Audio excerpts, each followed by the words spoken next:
Daha bir sene öncesine kadar İkizköy'de yaşayan köylüler bizi şimdi istimlak sahası içinde kalan ama hala yıkılmamış köylerine götürmeye çalışıyorlar. Ama her yeri maden şantiyesinin güvenlik görevlileri kestiği için girmekte epey zorlanıyoruz.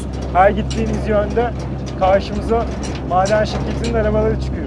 Suyumuzu aldın, ekmeğimizi aldın, tarım arazimizi aldın, zeytin ağaçlarımızı aldın.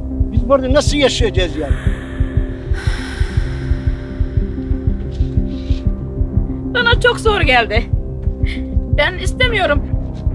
Yine oradan da kaldıracaklarmış, kaldırmasınlar. Tozundan, dinamitten, her gün sanki deprem oluyor gibi evlerimiz sallanıyor. Meyve, zepse, her şey yani, her şeyimiz gitti, bitti. İklim değişti zaten. Şu çamlarımızı gel, bu yeşilliğimiz de yok bittiği zaman bu köy burada nasıl nefes alacak? Nasıl nefes alacak?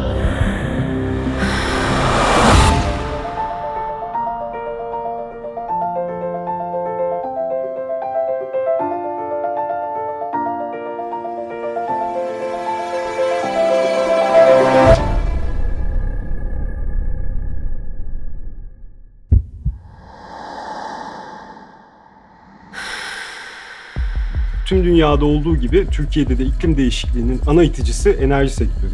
Enerji üretiminde kullanılan kömür, petrol ve doğalgaz gibi fosil yakıtların toplam sera gazı emisyonları içindeki oranı oldukça büyük.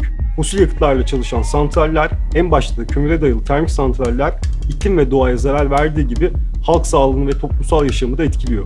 Yatağının bazı yerleşim yerlerinde yatağının diğer yerleşim yerlerine, köylerine ya da mahallelerine göre hem tıkayıcı akciğer hastalığının, Türkçesiyle nefes darlığı hastalığının hem de bazı solunum yolu kanser türlerinin biraz daha fazla gözlemlendiği bir gerçek. Ancak bu konuda Sağlık Bakanlığı'ndan net veriler alamadığımız için bilimsel anlamda, istatistiki olarak bunları ortaya koyup söyleyebilmemiz maalesef yıllardır mümkün olmuyor. Hava kalitesinin bozulduğu zamanlarda acil servislere nefes darlığı şikayetiyle başvurular artıyor. Eskiden doktor neydi bilmezdik biz. Şimdi her gün doktordan gelmiyoruz. Nefesimiz tıkanıyor. Soluk alamaz. Kapıdan nefesden çıkmadığımız gün oluyor. Şu köye bir toz geldi. Kapı pencere kapatıp evin içinde durmak zorunda kaldık. Tam da bu yüzden Avrupa'da pek çok ülke 2040'a kadar kömür termik santralleri kapatmayı hedefliyor. Germany has agreed to shut down all coal-fired electricity plants by 2038. Spain is quitting coal quicker than ever. The UK is making ambitious plans to cut its use of the fossil fuel to zero. Peki toplam sera gazı emisyonlarının %72'si enerjiden kaynaklanan Türkiye'de durum ne? 2005-2014 döneminde 9 yıl Dünya Enerji Konseyi Türk Milli Komitesi'nin yönetim kurulu üyesi olarak çalıştım. Dönemin 3 tane bakanıyla da gayet yakın ilişkimiz oldu. Katıldığım onlarca toplantıda Türkiye'nin rüzgar enerjisi potansiyelinden bahsettiğim vakit önce bulduğum rakamda nereden bulduğunu söylüyorlardı. Hatta o kadar ki rüzgarla ilgili söylediğim vakit adamlar koca bürokratlar, ki bir kısmı benden gerçekçe büyük, oturup rüzgar gülü yapıyorlardı kağıttan. Kurşun kalemden ucuna takıp karşımdan bana rüzgar gülü çeviriyorlardı. Kömür ve diğer fosil yakıtlar 2010'lu yıllara kadar enerji piyasasındaki fiyat avantajını korumayı başardı. Ancak bugün güneş ve rüzgardan üretilen birim elektrik, kömürden üretilen elektrikten daha ucuz. Yani iklim ve diğer endişeler bir kenara bırakılsa dahi yenilenebilir enerji kömüre oranla ciddi bir maliyet avantajı sağlıyor. Sonra deniyor ki efendim işte kömür yerli milli 4,5 gigalık bir kömürümüz var. Şimdi yerin altı yerli milli de yerin üstü niye yerli milli değil? Karadeniz kıyısı kadar bizde güneş var Almanya'nın 50 gigaya yaklaştı. Bizim son 4 senede topu yaptığımız 5,5 giga. Bir güneş elektrik santralı 5, 6, 7 senede kendisini amorti ettikten sonra bunun maliyeti $1 sent. Bugün siz, ben evimizde buradaki elektrik 71 kuruş, $12 sent ödüyoruz. 12 katı. Enerjide fosil yakıtlara yaslanmanın başka maliyetleri de var. Kömür madenciliğine dayalı projeler karbon yutağı işlevi gören toprak ve orman örtüsünde ortadan kaldırıyor. Köyün tamamı istimlak sahasında çok yakında madene katılacak ama köyün arkasındaki ve etrafını çevreleyen Kızılçam ormanları da çok yakında kömür madeninin bir parçası olacak ve ortadan kalkacak.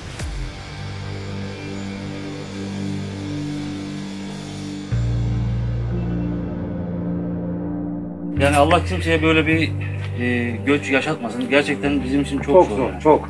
Psikolojimiz bozuldu. Çok zor. Bizim orada çocukluğumuz geçti. Ben orada evlendim. Çocuklarım orada dünyaya geldi. Annem orada vefat etti. Dedelerim, nenelerim orada vefat etti. Mezarlığımız burada. Bunlar çok acı şeyler yani. Ancak yaşayan bilir yani. Böyle burası istimlak oldu. Bunları aldılar yani. Köyümüz vardı, onu kaldırdılar. Şimdi sıra şu Çamlık, şu ovamıza geldiler yani. Bunu da yani köylü vatandaş olarak bizler bu yerlerimizi vermek istemiyoruz. Parayı söz konusu değil. Ne olursa olsun vermeyeceğiz. Çünkü yaşamımız burası bizim. Şehir hayatı bizi bıktırıyor. Hayattan uzaklaştırıyor. Ömrümüzü tüketiyor. Biz burada soluk alıp veriyoruz. Fevzi Özer, iklim değişikliği etkilerini hızlandıran projelere karşı açılmış davaları izleyen bir avukat. Ona göre çevreye verilecek zarar mahkemelerin göz önünde bulundurduğu bir kriter değil. Devlet bizim anladığımız anlamda şirketlerin ve yurttaşların girişimlerini, eylemlerini hukuka uygun hale getiren, bunu düzenleyen, aynı zamanda denetleyen bir aktörken şirketlerin çıkarlarını düzenleyen, yurttaşların da eylemlerini denetleyen ve hukuku bu anlamıyla yeniden anlamlandıran bir işleve büründü. Yargı kararlarının hukuki sonuçlarını uygulamak değil, yargı kararlarının hukuki sonuçlarını yeniden biçimlendirmek olarak değiştirdi. KONDA'nın 2018 tarihli araştırmasına katılanların %83'ü kömür yerine çevreye daha az zarar veren enerji kaynaklarının tercih edilmesi gerektiğini düşünüyor. Aynı araştırmaya katılanların %53'ü yaşadığı yerin yanında kömürlü termik santral kurulmasını istemiyor. Bunlara karşın Türkiye'nin fosil yakıta dayalı elektrik üretim politikası devam ediyor. Yerli kömürle birlikte başlattığımız süreç geçtiğimiz yıl en yüksek artışı yakalamamıza sebebiyet verdi. Yaklaşık %23'lük bir artışla yerli kömürün payını arttırdı. Yatırımlar devam ediyor. Türkiye'de faal kömürlü termik santral sayısı 31. İnşaat öncesi süreçleri devam eden 28 proje var. 2 santralin inşaatı ise devam ediyor. 2012 yılı kömür yılı ilan edildi. Onun sonrasında da özelleştirmeler geldi. Bu eski ve artık hani yaşlanmış olan kömürlü termik santralleri ve bir takım hidroelektrik santraller özelleştirme sürecinden geçti. Karlı olmaktan çıkan, verimli olmaktan çıkan termik santralları yatırımcıya cazip hale getirmek için Elektrik Üretim AŞ ÇED süreçlerini bu şirketler için kendi eliyle yapmaya başladı. İhaleler açılıyor ve bunların ÇED'i de var. Yani ÇED'i daha önceden yapılıyor. Kamu şirketi EÜAŞ tarafından yapılıyor ve ihaleye açılıyor.